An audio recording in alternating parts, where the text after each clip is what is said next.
everyone. I'm Stephanie Wedeling, the Public Information Officer for DTS.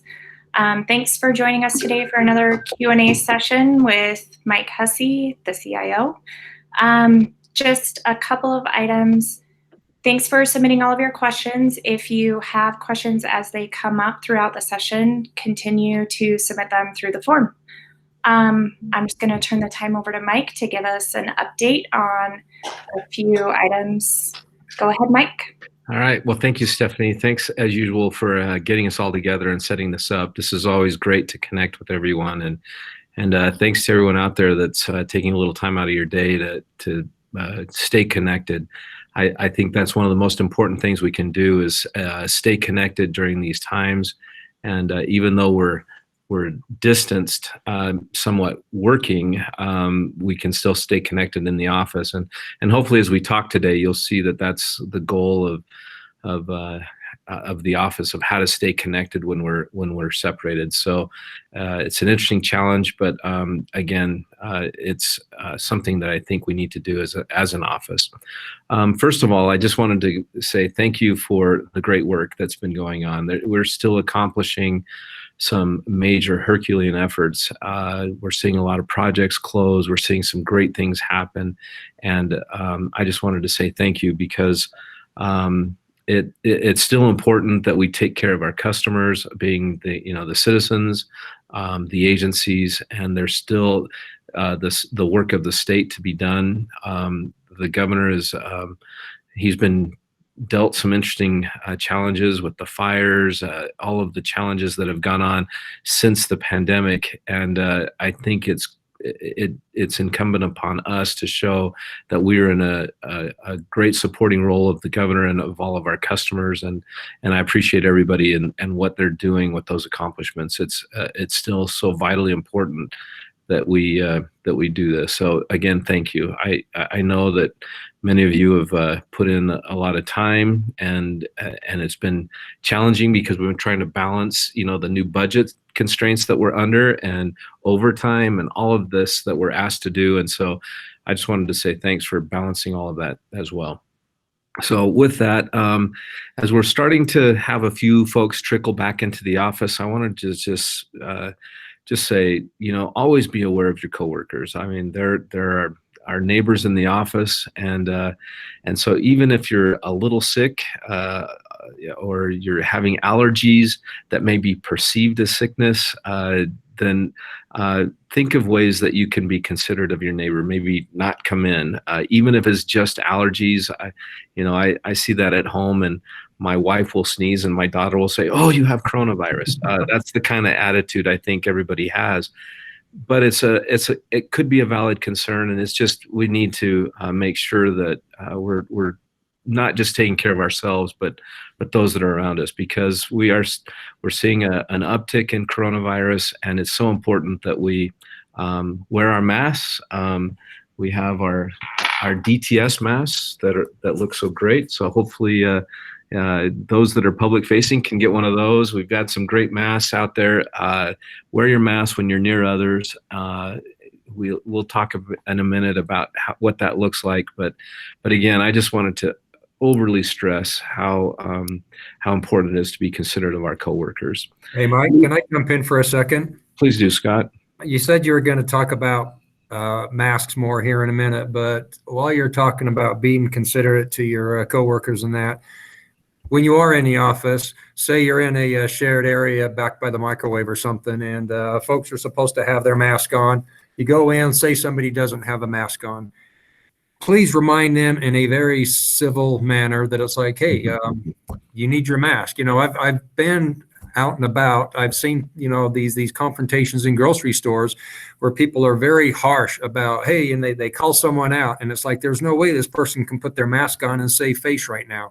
So if you have to give a reminder, do it civilly, do a gentle reminder, because we all forget sometimes. So don't call them out harshly. And that's all I wanted to say. Thank you, Scott. Good point. And if they still don't put it on, then you tackle them and put it on them. Is that what you're? No. Well, I was going to suggest talk to HR or something as a next step, but I'm just kidding. No, that's great. I think you're right, Scott. We need to be considerate of one another. We're in sometimes close quarters, and we have to be able to say that we're doing the best we can and being considerate of our coworkers, and in a workplace which sometimes we don't have a lot of say over what happens there. So again, trying to make sure that this is a safe environment for everyone. Even if you're not concerned, it doesn't mean that your coworker doesn't have other concerns that you may not know about. So great point. And and so when you're in the break room and in a conference room, after you use the microwave, maybe wipe it down, or the speakerphone in a conference room, wipe that down. It's just like the gym. You can assume that the person before you wiped it down, but if you walk up to a piece of equipment, it's probably a good idea to wipe it down as well. So anyway, just let's make sure that we're doing all that we can to be considerate of our coworkers and creating a safe work environment. I really wanted to stress that, because I think that I want everyone to know that there's probably 4 things that we're most worried about, and that is everyone's health in DTS. And so first and foremost, let's say make sure all of us are healthy, we're staying healthy best we can. There's certain things that you just can't prevent. The governor announced that one of his staff members tested positive, and so it is out there. Even though with all the protections you have in place, there still is that chance. So let's do the best we can to create that safe work environment, and make sure the health of DTS employees are paramount. Also worried about exhaustion. I know that many of us are just working. I feel like I'm on twice the meetings I used to be on, and I'm not helping by having this town hall, but I thought it was important to have this meeting. But we're certainly worried about everyone's fatigue. There's so much going on. So find that balance where you can take care of what needs to be taken care of and take care of yourself. And certainly livelihood is certainly needs to be mentioned. I know everybody was concerned about that with the budget cuts and what's going on there. Let's just say that so far I feel very optimistic about where we are and what the future looks like. And so far we're doing really well. And I'm sure we'll circle back about some of those questions, but so far things look great from DTS's perspective, from the state's perspective. There's a lot of optimism out there, and I think with the great leadership that we've had in the state, Utah is poised to come out of this as one of the leaders to come out of this and to recover from this. So I want to say kudos to all of us that have done such a great job on that. Well, with that, let's have some fun too. And so we didn't have the summer games that were always everybody was so excited to get together. I was too, but with this new environment that we're in, unfortunately, we won't be able to have that summer party. So we're going to try something else. We're doing virtual summer games, and so this will be a fun way to still connect when we're distant. But we're going to try a few things over the next couple of months, and you can choose to participate in them if you want. But we're going to have a point system and some awards at the end of the summer games. And we'll have a gold, silver, and bronze for the winners. And the first event, I don't know how we came up with this, and I apologize for this, but the first event is going to be called Photoshop the Boss or Manipulate Mike. Again, I'm a little nervous to see what comes out of this. But watch for more details as we start to have our summer games and we kick off these various events over the coming months, and trying to have some fun and stay connected. And so this first one, we'll see if folks can show off their Photoshop skills and have a little fun with it. And again, so let's stay connected. I might even try and jump in and Photoshop somebody else, but I'm a little worried about Photoshopping my boss, the governor. So we'll see where I go with this one. So, let's have some fun. Let's stay connected in this challenging time. And then also, we can't have a town hall meeting without talking about some of the COVID stuff, kind of what Scott was mentioning earlier. as you know, Salt Lake City is still orange, and so we still have some interesting constraints here in the office. But as I've been going around to some other agencies, I've seen some trickling back into the office. But we're still going to say that we're following the governor's office and the Department of Health guidelines, and emphasize teleworking as much as possible, because we don't know what the returning to work looks like. At the same time, I want to stress, if we're supporting an agency and that agency needs us in there for whatever reason, let's make sure that we're supporting them. These are challenging times. They have a job to do. We need to be able to help them do that job, and find ways to make that job more efficient. While at the same time, there's a good balance here of trying to figure out how we can telework as much as possible. I listened in on a DHRM presenting to a committee, and the chair of the committee was talking about how much his job has allowed him to telecommute, and he was a skeptic before. And he's saying, hey, look, I'm able to do it. So he was surprised, and in his office, he was surprised at how well they did. So I want to make sure that we still emphasize that. But at the end of the meeting, the director of DHRM, Paul Garver, said, yeah, we're really shooting for 30%. And the chair of the committee said, what? That seems like a kind of a low goal. And so I know that we need to telework as much as possible. As we talk about moving to the TSOB, what that looks like, teleworking is going to be an integral part of that move. But at the same time, I think we need to shoot high and take care of the agencies. And so find that balance in between there, that we're doing what we can. Certainly, I was talking to Phil earlier, security is paramount. And so are we jeopardizing things by teleworking? Hopefully not. And hopefully we've taken those appropriate precautions. But if we start to telework or lower our guard so that we can enable teleworking, maybe we need to circle back and figure out how to do something differently. And so again, let's find the right balance. Let's make sure that we can telework, and at the same time, take care of the agencies and the mission of the state. So that's kind of where we are on working. But if you are in the office, you may have heard that the governor signed an executive order that said while you're in a state facility, you are required to wear a mask. Now, we had some clarification on that, and that is, if you can be in your office, notice that I am in my office and not wearing a mask. Scott is in his office not wearing a mask. And so we did get clarification while in your own office. If you can prevent or isolate yourself, then you do not need to wear that mask. But going to the, if I'm walking over to the Capitol, I always have mine on. So it's just to be considerate of others, and see if we can't get these numbers of the virus in check. So again, thanks to everyone who's wearing their mask. And if you need a mask, I'm sure Dan, Nancy, anyone there can help you with that, and make sure that is not an issue for you. Nancy has quite a stockpile. We've been, Phil has helped us with some masks. Everybody should have access to a mask, or even multiple masks. If you want to wash one, you should have an alternate or a few alternates. So just make sure that you are wearing that mask when you're in the office, and make sure that we're observing this executive order best you can.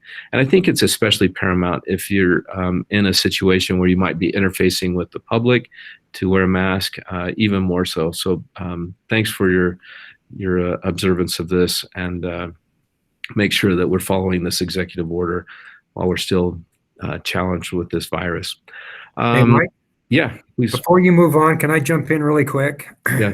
You talked a little bit about telecommuting and supporting the customer, and that delicate balance there. I wanted to just share something, because I spend right now the vast majority of the time I'm telecommuting. And you're right. It feels like we're busier than we were when we are all coming to the office. But I am coming to the office sometimes, and I got to say, you know what? it actually helps me feel more engaged when I come in, even if it's only once a week. And it kind of energizes me and it gets me excited about the job instead of just go to meeting after meeting, video meeting after video meeting after video meeting. So I just want to give it a plug that it's like, you know what? If you're burning out, especially on the telecommute, take one day, go to the office, socially distance, wear the mask like you're supposed to when you're out with others. But there is something to be said for keeping engaged that way. I know for me, personally, it helps me. That's all I wanted to say about it. Thank you, Scott. I think that's important. I think it's important to connect and I think that was one of the benefits I saw as we, have our summer parties and our awards. What do we call those? Our awards, recognition award movie. So we want to make sure that we are staying connected, and hopefully that's what we're doing with some of these games. But yeah, if you can come in the office, my wife teaches school, and so it's easier for me to come over here sometimes. So I bounce back and forth. They're doing some things through the summer with the kids. There's still a lot of uncertainty what that looks like in the fall. And so I probably spend 30% of my time at home and 70% over here. But it works for me. And so find what works for you. Get in the office sometimes and make sure that we, again, protect our coworkers and our safe work environment. And so let's see. If you are still, if you feel like you've had an exposure, or if you've been tested and you're needing some leave from work, or you're caring for someone that is sick with coronavirus, please contact HR and make sure that you have those discussions and see what can be worked out with your supervisor as well. So that should help make sure that it's reassuring to know that there's options. And then, of course, if you have had an exposure or you've tested positive, please report that to HR. It's so important that we know if there's been an employee, what we do to make sure that the other employees are safe and that the environment is safe. I know there was an issue with I think it was a DABC store and a DMV where they had some challenges with employees testing positive.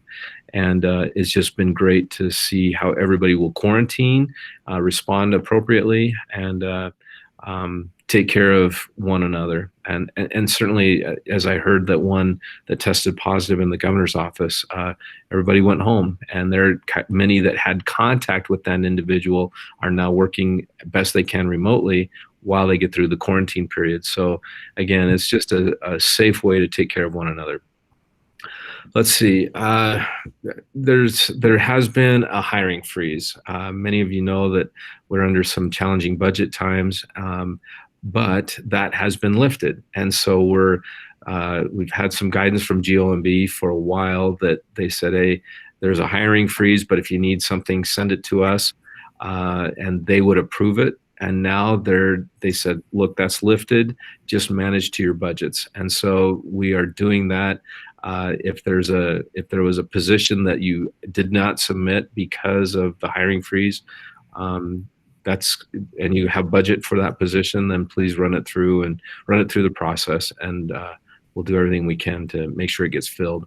And also, this is part of what I was talking about earlier, the exhaustion. I know we've had some open positions in some groups, and we've asked those groups to really kind of stay nose down for a while and really overcome some challenges. But again, it's recognized, and now that this freeze has been lifted, please let's get those positions filled.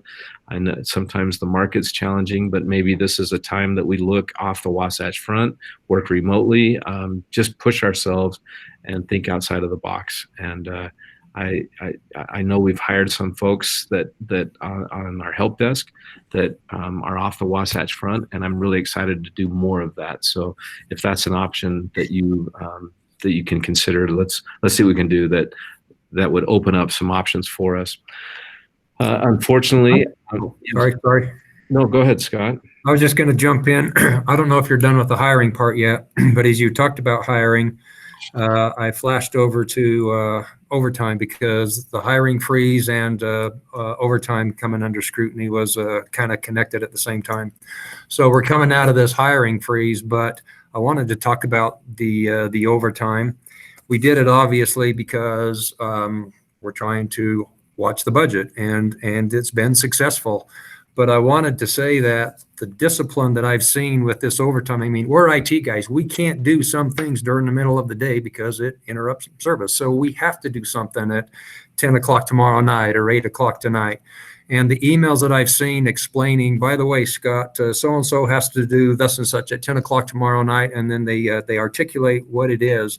I've been very, very impressed with the work that's going on after hours. I know it's a big ask to ask you to come in at 8 o'clock and 10 o'clock at night and so forth, but I've been impressed. So I like the discipline that we've got going with the overtime right now, but it's not just we're managing the budget. I'm actually getting a lot of feedback that shows me what's going on and some of the Herculean things that are happening off hours. So I just wanted to give a plug for that. I think it's gone two ways. Yeah. Okay. Thank you, Scott. The thing I was going to mention was the COLA. I know many of you have had questions about our salary increase. That has been one of the casualties of the state's response to the coronavirus that's cost us a lot of money. It's cost us a lot of revenue. And so the COLA has been removed, but it's unfortunate, I know, but it's just one of those realities of the time that we're in, and it's unfortunate. But there is, if there's any silver lining in this, the state is covering the state's portion of your premium increase in insurance, which is probably 90% of most of the increase that you will see in your premium. There's some federal components there, but you may be asked to, you will need to cover some of that delta. We'll send out a link that shows the new costs for those premiums and what those look depending on the plan you're on. And we'll make sure that you get that right away. So it might just be a couple of bucks, but it's still one of those things that is one of the casualties of this whole process is the COLA and some of those premiums. And so again, I know that the legislature did everything they could. I sat in on a number of committee meetings, and there was a lot of concern for state employees. And trying to balance the reality of the budget with what's going on and to take care of the state employees. So again, I think I'm optimistic about the recovery. Many talk about Utah's position to recover, and it's very bright. And I think going forward we'll be looking pretty good. So anything else on that? Did I miss anything, Stephanie? Okay. Also, another casualty of the budget was the data center move. That money has been taken for, of course, the cuts that were needed, and so the data center move is on hold until further funding becomes available. Now, there may be some of us that will still be involved in the planning efforts. So when this kicks back in, when the funding does become available, that it's an easy transition to say, okay, now we're back on. However, the employee move to the TSOB is still occurring. Now, they've moved many of the agencies that were moving, including DTS. They've moved those that date to January of 2021. I know originally it was slated for the end of this year, December of 2020. So it's been pushed a month, but we're still planning on moving out there, which means there does need to be some things in the data center that are ready to receive the rest of the employees moving down to the TSOB. And so that will still occur. There will be some things that are done in the data center, but as far as a wholesale move, that's on hold for now. Again, I'm optimistic that this recovery will be quick and we'll be back on track. It appears as though the state office building will be emptied in January timeframe, and then possibly they'll begin the knocking down of the building and that kind of thing later that year. And I know that data center needs to be moved for the entire project to be completed. So there's still a lot of interest in moving the data center. It's just the funds are just not there for now. So that's also been a casualty of the coronavirus. So other things that we're still kind of on hold on, and really, we got to be concerned about optics. So budgets are still tight. So incentives, travel, any non-essential purchases, please let's have some restraint and be very cautious. We need to manage to our budgets, and even if it's in the budget and you can still say, hey, I can give this back, then that would even be a better position to be in. I don't want to say that we have to stop doing the things that we do, but let's be very cautious in this time that we're in. And so anyway, we'll have to continue to restrict some of these incentives and travel and these not essential purchases, but I want to make sure that we're still doing the work of the state. So if there is something that needs to be purchased, let's talk. Also, I still want to be aggressive on the cloud migration. I think that will just make this data center move much better when it does receive the funding. And so we've been talking about a lot of the migrations that have occurred, and I want to be aggressive on that. We've done some great things. Public safety is doing some amazing things. Their driver's license and whatnot. Human services is moving a lot to the cloud. Tax is eyeing some things with Gentax invaders, and it's exciting to see what's on the potential horizon there. DAS, UDOT, Department of Health, Workforce Services, everybody is doing a great job on this, and you should be commended on the work on the cloud migration that has occurred. And I want to make sure that we continue to focus on that. And in the end, I think it will we'll see the fruits of our labors and the benefit that comes as a result. There's some great stories of those that have moved to the cloud and some of the results that they've seen and some of the benefits they've seen. And I'm sure those benefits are different for everyone. But again, let's just stay focused on moving that way.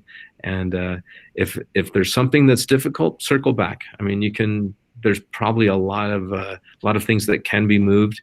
And in the military jargon, I think it's a target-rich environment for what can be moved. We can find those things that are the low-hanging fruit. Let's go after those and find the ways that we can hit some of our targets on how we better position the state in cloud. Now, with that, I guess I'll just open it up to questions. I think we have a number that have been submitted. And so, Stephanie, maybe I just kick it back to you, or if there's anything else I missed, if anyone wants to add some color commentary to some of the things I went through. No, I think we just move on to the questions. Again, if you guys have questions during the session, feel free to submit them. We're looking at them real time. So submit away, please. Okay, let's just reiterate teleworking and where we stand with that in the future. I know you kind of already addressed it a little bit, Mike, but if you could just tell us one more time, will we continue to telework in the future? Yes. The easy answer is yes. Like I was trying to say with that committee member saying 30% teleworking, that's disgraceful. Yes, we will be teleworking much more. We will find those jobs that and opportunities that maybe haven't teleworked in the past. And I know that I've heard some feedback of those that felt they couldn't telework prior to this, and now that they were catapulted into this pandemic, they said, you know what, I figured out how to do it. And so let's continue to telework, and let's also find ways to be more efficient, and let's figure out those jobs that can't, then unfortunately we'll have to figure out how to come back into the office. So anyway, I hate to temper that too much, but I do want to say, yes, we are teleworking. I'd like to see much higher than 30%. If we can stay at 70, 80%, that'd be awesome. So I want to make sure that we are teleworking as much as possible. And then, like, the occasional come into the office, like Scott mentioned, there will be a place for you. Even in the TSOB building, there will be a place to land. We'll have a lot of hoteling. We'll have some great designs, I think, that allow you to come into the office, land when you need to, and but at the same time, there may be some jobs that just don't lend themselves to teleworking, and so let's find those and figure out how to do a better job at teleworking. Great. And if I could just add a little bit to that, because it's kind of another question. We're looking at teleworking 5 days a week is acceptable. Yeah, absolutely. Okay. And one more thing, we're anticipating some legislation during this next session to promote even more teleworking among executive branch employees. So I think teleworking is here to stay for a while. Yeah. I was going to even say, if you want to telework 6 days a week, that's acceptable too. No. Talk about exhaustion. Okay. Back to other parts of the conversation. Yes. Okay, with the summer holidays upon us, what is DTS's policy regarding personal travel during the pandemic? And that's always a concern. And if you're, again, what I was speaking to earlier about how to look after your coworker. And so if you're in a telework situation, please, by all means, telework. And but personal travel, please, take the time to take time off work, do those things. I've noticed that recently some states have been banning Utahns to travel to their states. And it's been kind of interesting that we made that list, because when you see the uptick in percentages, yes, Utah looks like we're seeing an uptick, a substantial uptick. But when you look at the raw numbers, we're pretty small compared to other states. I was talking to some folks in Arizona, and I said, yeah, we're seeing some crazy numbers. We're seeing, 500-600 people that are getting infected a day. And they said, what? We're seeing 4,000 to 5,000 a day. And they probably, I asked them about their population. They're maybe a population, I think he said 7 million, and we're 3 million. So still, I think Utah's done really well. And so I want to make sure that, yes, if you travel and you can telework when you return, and if there's any risk that you felt like that you would be putting others in, then work with your manager, your supervisor, find the right way to protect yourself and your coworkers in the office. Great. And a little bit more info on that. I think we continue to follow CDC guidelines. Yes. So if you travel to somewhere that is, red or orange, we'll just follow their guidelines on quarantining upon your return. Yep. Great point. What is our new normal whenever we touch a customer's computer? Gloves, sanitizer? Again, that's another one where I would say, if you're touching another person's computer, make sure that you've taken precautions prior to and after. This is a way that we can take care of our coworkers, whether or not they work for DTS or not. They're still coworkers. We work for the state. And so let's find ways that we can protect them. I've seen some of the desktop support people that are here in the Capitol complex come up with gloves, face masks. I've even seen some wearing 2 sets of gloves. So after they touch a computer, they take off the one set of gloves, throw them away, and go back to their office. So do those things that you can do to take care of your coworkers, whether or not they're working for DTS. And I've heard of some that have USB keyboards, wireless keyboards and mice, that when they go to take care of another customer, they're plugging in their keyboard and mouse. And so find those ways that we can minimize the transmission, actually eliminate the transmission of this virus. And if that's gloves, masks, sanitizer, I think we've got, again, I can't really stress enough the stockpile that I see. As a matter of fact, when you walk into the office here, you see sanitizer, gloves, and masks on the front desk. And so I've been so impressed with the stockpile that we've amassed here in DTS. It should not be a concern if you don't have PPE available to you. Let someone know, let your manager, let Dan, Nancy, someone know that, hey, I don't have that, and we will make sure you do. So again, to reduce the risk of this transmission is what we're focused on. Great. And those DTS cloth masks that you showed, we do have a few of those available. Yeah. They're mostly for our public-facing employees at Right. this point. If you're interested, reach out to Nancy Nelson. Yeah.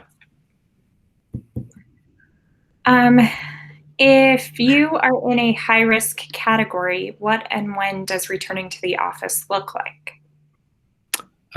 Certainly, again, it sounds like I think I couldn't stress this enough last time we had this town hall is you should feel safe when you come to work. And if you don't feel safe, then let's figure out how to make accommodations. If you have some challenges with, I have a neighbor, for instance, that has asthma, and we went over to have a birthday party in his backyard. And we tried to celebrate his birthday while he's very concerned about his health, because he is a high-risk individual. And it was just, it was great to see we were distanced in their backyard, and while at the same time we could celebrate a birthday together. And so we do want to make sure that we're looking after the one another and feeling safe when you come into work. And so if you have an underlying health condition or you're at high risk, then please take care of yourself. Figure out how to work with HR, your supervisor, to do your job. There's still a lot of job duties and responsibilities that need to be accomplished. And so find out if there's ways you can work together to do that. But first and foremost, be safe when you're in the workplace, or take care of yourself such that you can be safe.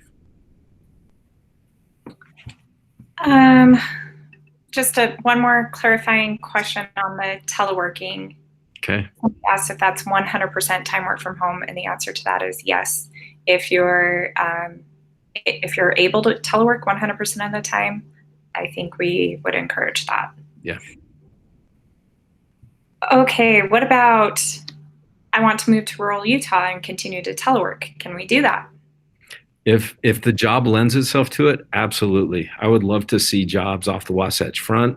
I remember I had the director of an agency reach out to me and say, look, I'm trying to hire somebody in Paradise, Utah, I think. I can't even remember the town. I had never heard of Paradise, and I didn't know where it was. And luckily, we have a great broadband map that talks about broadband in these areas. And I said, this is the broadband experience you should see from this town. And she said, great, I'm going to hire the person. And they hired the person, and that person will work remotely. I'd like to see more of that as part of DTS. How we can work off the Wasatch Front. It's hard to be a desktop support individual supporting the Capitol Hill complex and living in Grouse Creek. And so you might want to find the right fit, and the managers, and work with your managers. But yeah, if there's jobs out there, I'd love to see us hiring. And if somebody wants to move, what a great way to still work for the state and have valuable employees anywhere around the state. So yeah, great idea. No, Mike Ostrander, you cannot move to Hawaii and continue to telework. Yeah. Yep. Sorry for calling you out. Yeah. Okay, can you talk a little bit about notification of employees that are infected by COVID, and how other employees are notified that someone either in a DMV office or a DBC. Can you talk about that process just a little bit, how we get notified and how we can protect our DTS employees? Yeah, no, again, I going back to, we want to feel safe in the office. I know we had to have some of our employees quarantine because they had worked in, I think it was I can't remember now if it was the DABC or the DMV office. They were doing a network refresh and they had to quarantine for a week. And it was unfortunate, but necessary. We, again, hate to spread this disease unnecessarily. And so, yes, please contact HR. HR will begin the process with you. HR will help tremendously to make sure that employees are safe in the office, and make sure that you do notify them the minute you know that you, even if you're suspect. I watched the response in the governor's office where many of the employees are quarantining at home and trying to work, but they had to pull in other employees that are not normally in that office to continue the work of the office, where they brought somebody up from the governor's mansion to help the governor on some things. And it's really interesting to see how everybody starts to respond and fill in and to help, especially when there is a potential exposure. So work with HR, and if you have been exposed or you know somebody that's been exposed, and make sure that we get on this as soon as possible. Don't second guess or wonder.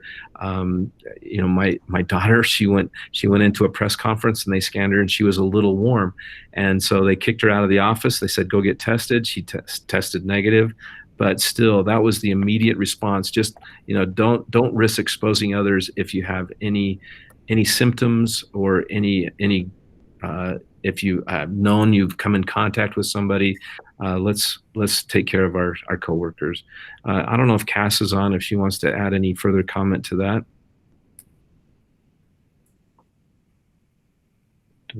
Maybe Cass didn't make it.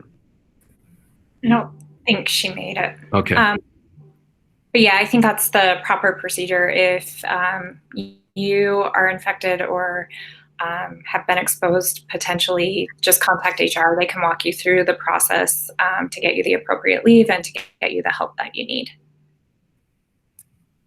And with that, I think that's about it. Mike, anything else you want to add? No, again, just thank you. I mean, these are interesting times. It's funny. Utah's had a ton of things going on. I mean, we've had the pandemic, we've had an earthquake, we've had fires. There's a dust storm coming across the Atlantic right now. There's these crazy wasps on the northeast or northwest. There's a lot of things going on, and just thank you for all the things that you're doing to get through these challenging times, and I appreciate that. Hopefully, we'll get through it as best we can. There's a lot to still be done, and there's a lot of great employees in DTS, and let's make sure you're safe out there, and let's make sure that we're taking care of one another. And that's really all I have. So anyone else want to add anything? Just echo what you said. Thank you. I'm very impressed with the way everybody stepped up when this thing first started to happen and the whole state wanted to work remotely. DTS was really under the gun, and everybody performed very admirably. Yes. Okay. Well, thanks for joining us. We're going to wrap it up. We will continue to do these on a monthly basis, so we'll see you in August. Everyone have a great holiday week. Okay, thanks. Thanks. Bye. Bye. See ya.